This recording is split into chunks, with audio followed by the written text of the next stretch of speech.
Welcome back, dear viewers. It's a joy to have you with us once again as we dive into another profound exploration of wisdom, understanding, and inner peace. Today's story brings us face to face with one of the most revered figures in the history of Zen Buddhism, Neng, the sixth patriarch. His life and teachings offer us a timeless lesson on what it truly means to be wise, and it challenges our conventional understanding of education, learning, and personal transformation. If you've ever wondered how someone with no formal education could achieve profound enlightenment, or how letting go can lead to true wisdom, this story will provide you with the answers.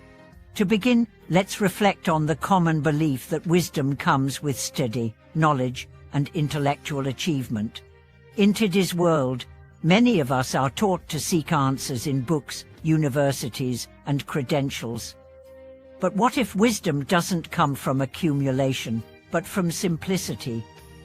What if the path to enlightenment isn't through the accumulation of knowledge, but through letting go of everything we think we know? Neng's story is a powerful reminder of this truth. Born into a poor family in southern China during the 7th century, Neng was illiterate and uneducated in the traditional sense, yet he became one of the greatest Zen masters, renowned for his wisdom, insight, and understanding. His life serves as an inspiration for those who seek enlightenment not through formal training, but through direct experience, intuition, and the willingness to let go of attachment. Neng's story began when he heard a recitation of the Diamond Sutra. Upon hearing the phrase, "Let go of all attachments, and you will attain Buddhahood," something clicked within him. This simple teaching, which is often overlooked by scholars, sparked a profound realization. He understood that true wisdom wasn't in books or intellectual understanding, it was in direct experience and letting go of the self-centered ego. At the time, the head of the Shaolin monastery, the renowned Master Hongren, was looking for a successor to carry on the teachings of Zen. To determine who was the most qualified, Master Hongren called upon his students to write a verse on the teachings of the Dharma, which would demonstrate their understanding. Many of the monks, who were educated and well-versed in Buddhist texts, composed elaborate and sophisticated verses.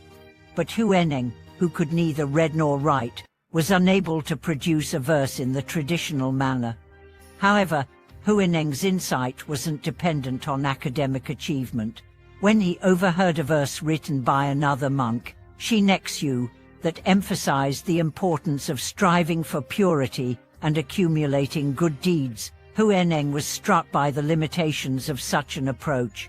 He realized that the essence of wisdom was not in striving or accumulating, it was in letting go of the false notions of self and attainment. In response, Neng composed a simple verse, which went as follows: "The body is the body tree. The mind is like a bright mirror.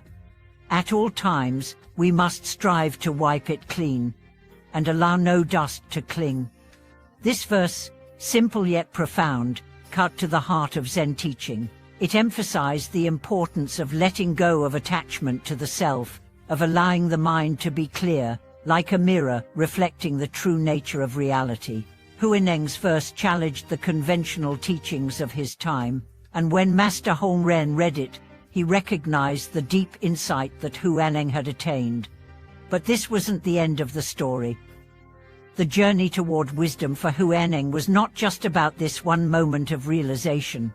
It was about continuing to let go, continuing to practice, and continuing to deepen his understanding. His teachings emphasize that wisdom is not something that can be grasped, not something that can be held onto. It is a process of constant surrender, of letting go of attachments, of desires, and even of the concept of enlightenment itself. Neng's teachings remind us that real wisdom is not found in the pursuit of knowledge, but in the release of ego. It is about accepting the impermanence of everything, about recognizing that all things are interconnected, and that the self is just a temporary illusion. When we let go of the need to control or accumulate, we allow ourselves to experience the world as it truly is, without the filters of our desires, fears, and expectations. In Zen, this practice of letting go is known as tuwei, or non-action. But non-action doesn't mean inaction. It means acting without attachment, without the need for a specific outcome. It means being fully present in each moment, without the interference of the past or the future. Neng's life and teachings embody this principle. He did not strive for recognition, fame, or even personal liberation.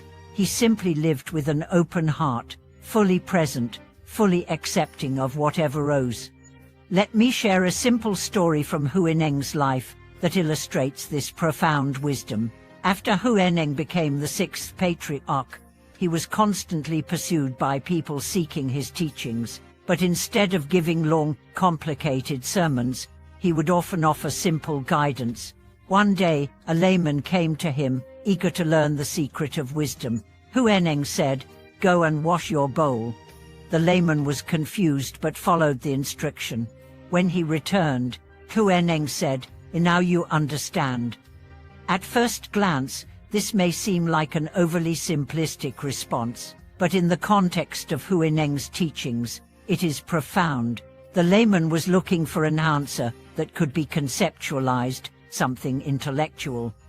But Neng pointed him to the ordinary act of washing a bowl, showing him that wisdom doesn't come from complicated thoughts or advanced teachings. It comes from the simple, mindful acts of life. It is in the direct experience of each moment, free from distraction, free from judgment. This story speaks to the essence of Zen. Zen is not about finding ultimate truths in philosophical texts or intellectual debates. It is about the direct experience of life itself. It is about letting go of attachment to ideas and concepts and embracing the simplicity of being. In Zen, wisdom is found not in acquiring more knowledge, but in unlearning everything we think we know. Neng's teachings challenge us to reconsider our approach to wisdom. It is easy to fall into the trap of believing that more study, more reading, more intellectual achievements will bring us closer to truth. But true wisdom is not an accumulation of facts, it is a state of being. It is the ability to live with clarity and presence, to let go of attachment, and to experience life as it is, without the layers of ego and judgment. In our modern world, we often find ourselves overwhelmed with information, constantly striving for more knowledge, more success, more recognition. But the path of wisdom, as shown by Neng, is the path of simplicity. It is the path of letting go of the need to control, to possess, and to know. It is the path of surrendering the false self and awakening to the true self that exists beyond concepts and attachments. As we conclude today's exploration of Neng's life and teachings, I invite you to reflect on how his wisdom can apply to your own life. Are you holding on to knowledge, ideas, or beliefs that may be limiting your experience of the world? Are you willing to let go of the need to control, to be right, or to accumulate more? What would it look like if you allowed yourself to experience life with more openness, more presence, and more simplicity? Thank you for watching this video. I hope today's exploration has offered you some insight into the deeper nature of wisdom.